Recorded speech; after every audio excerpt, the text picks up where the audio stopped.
I'm here today to talk about the role of sketching or the importance of sketching, architectural sketching, for all those who wish to become interior architects, interior designers or architects. Hi, my name is Snehanshu Mukherjee.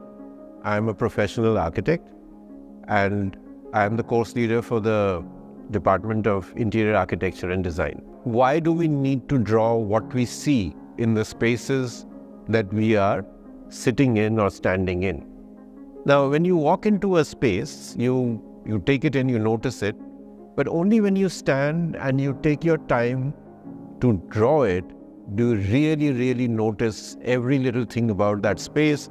Or it could be a tree, it could be a landscape, it could be anything. It's only then that you observe with complete concentration.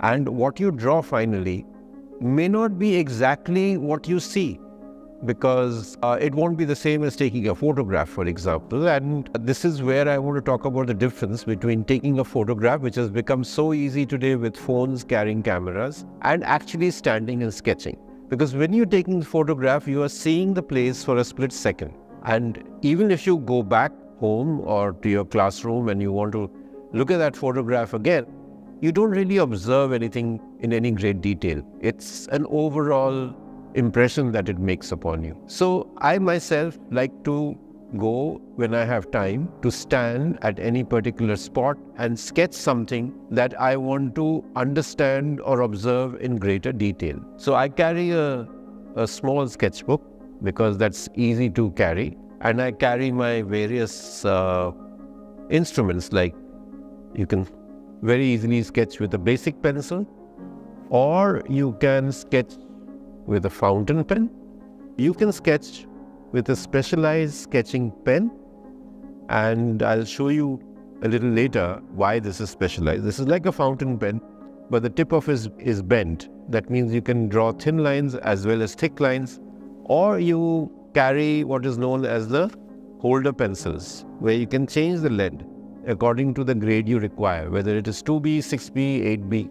So these are the basic implements that you always carry with you. And it's very interesting because what you sketch with can change the way the thing looks. For instance, I drew this tree from a window at Lodi Gardens, and I also did the same tree in pencil.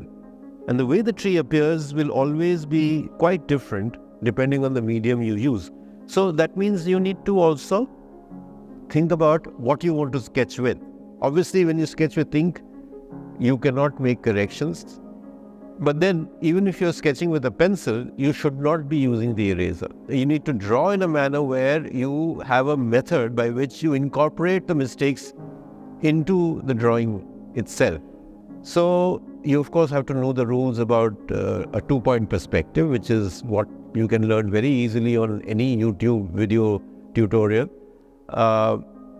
But these are the basics that you must have with you before you venture out into the field.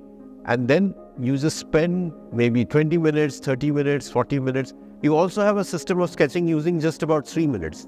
They're called 3-minute sketches, where you learn to notice the most important aspects of the place that you are seeing. But I personally prefer to stand for a while and keep adding the amount of detail that goes into it. So why is it important for interior architects or architecture students to be able to sketch well?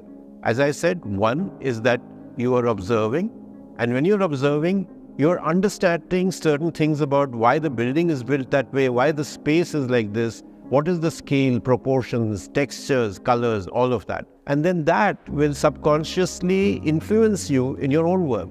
And to design, you have to imagine the space, even if it doesn't exist, and then you need to draw it. And the easiest and the best way to draw it first is through sketching. And then, of course, you can add watercolor and stuff like that. And I also want to talk about this idea that a lot of people these days like to draw on the digital medium.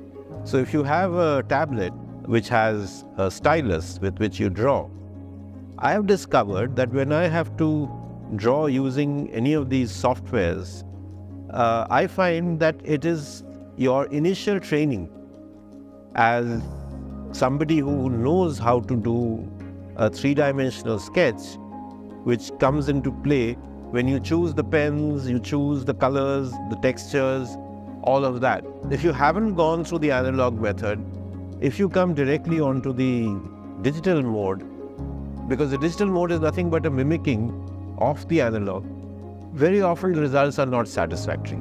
So years of practice and developing an interest in this way of working or way of sketching that helps you even in the newer formats like in the digital sphere.